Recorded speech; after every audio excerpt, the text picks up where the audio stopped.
Can we touch the water?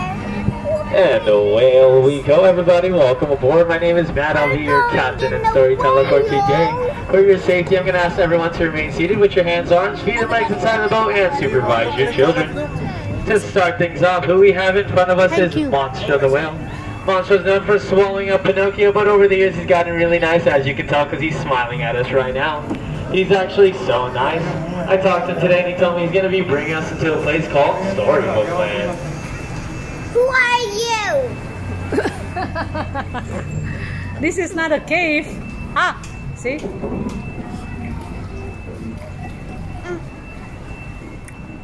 It rains here. And every single story starts off with a once upon a time. Our once upon a time story is going to start off with the Big Bad Wolf and the Three Little Pigs. To our left side, you guys can see the cave of the Big Bad Wolf.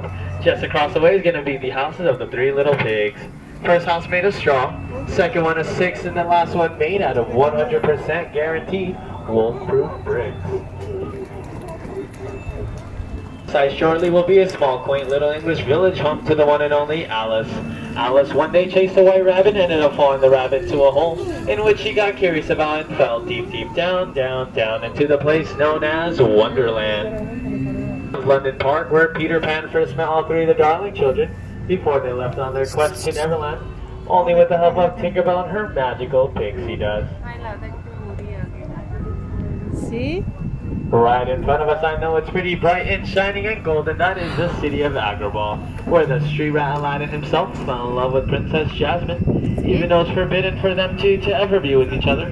True love conquers all as they live happily ever after inside that beautiful palace right there. Twinkling arches of love, in which Aladdin and Jasmine both flew, over, sideways, and under, on a magic carpet ride into a whole new world.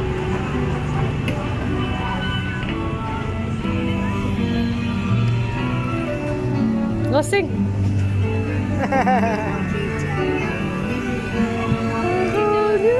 Coming up straight ahead of us will be the Cave of Wonders, where all the treasures of the world are, whether it be gold, jewelry, or coins.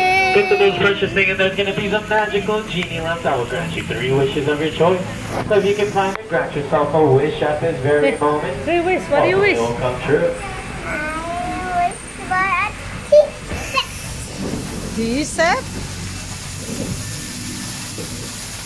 And to our right side, we're actually going to see the cottage of Snow White and the 7 Dwarfs. If you listen closely, you'll be able to hear them singing and whistling while they're working in their minds back there. That's the house of the Snow White. Blue Chateau where Cinderella lived in. If no one knows the story of Cinderella, is that she wanted to go to the ball but couldn't. With help of her fairy godmother, she got to go. She just had to return back to her coach by midnight, or else to turn into a pumpkin. As you guys can tell by the clock striking, it is now midnight. If you look on that bridge right there, you can see that pumpkin, because she did not make it back in time. Uh-oh. It's okay, Cinderella, maybe next time. Just kidding, she ended up living happily ever after, up on top of the hill with her Prince Charming.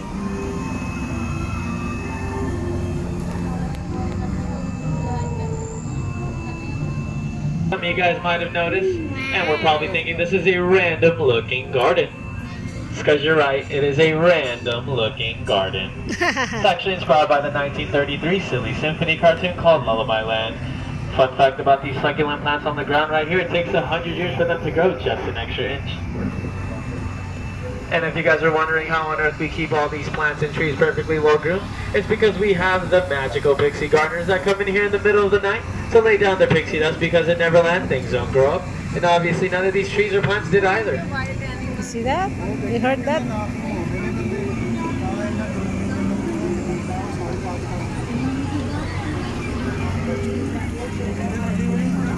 Will be Mr. Mole's house, and past that will be Mr. Toad Hole.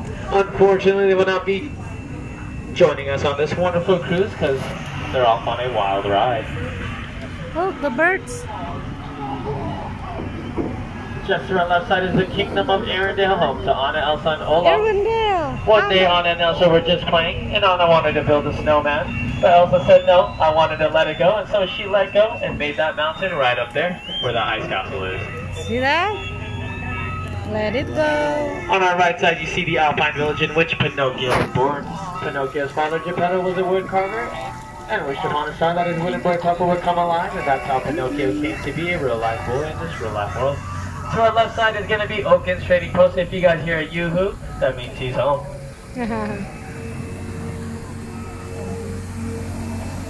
I shortly will be Prince Eric and Ariel's castle, where they ended up living happily ever after. But it wasn't always like that. Ariel came from under the sea, did not want to be a part of that world anymore, but a part of our world. And to the left, you guys will see through that crack in the water where all of Ariel's friends and family will be. And as our story comes to a complete end, I'm going to ask all you guys to remain seated. Once you get to the dock, I'm going to count to 3 and we'll all get up at the same time to keep the boat level, to make sure that none of you guys fall under the sea.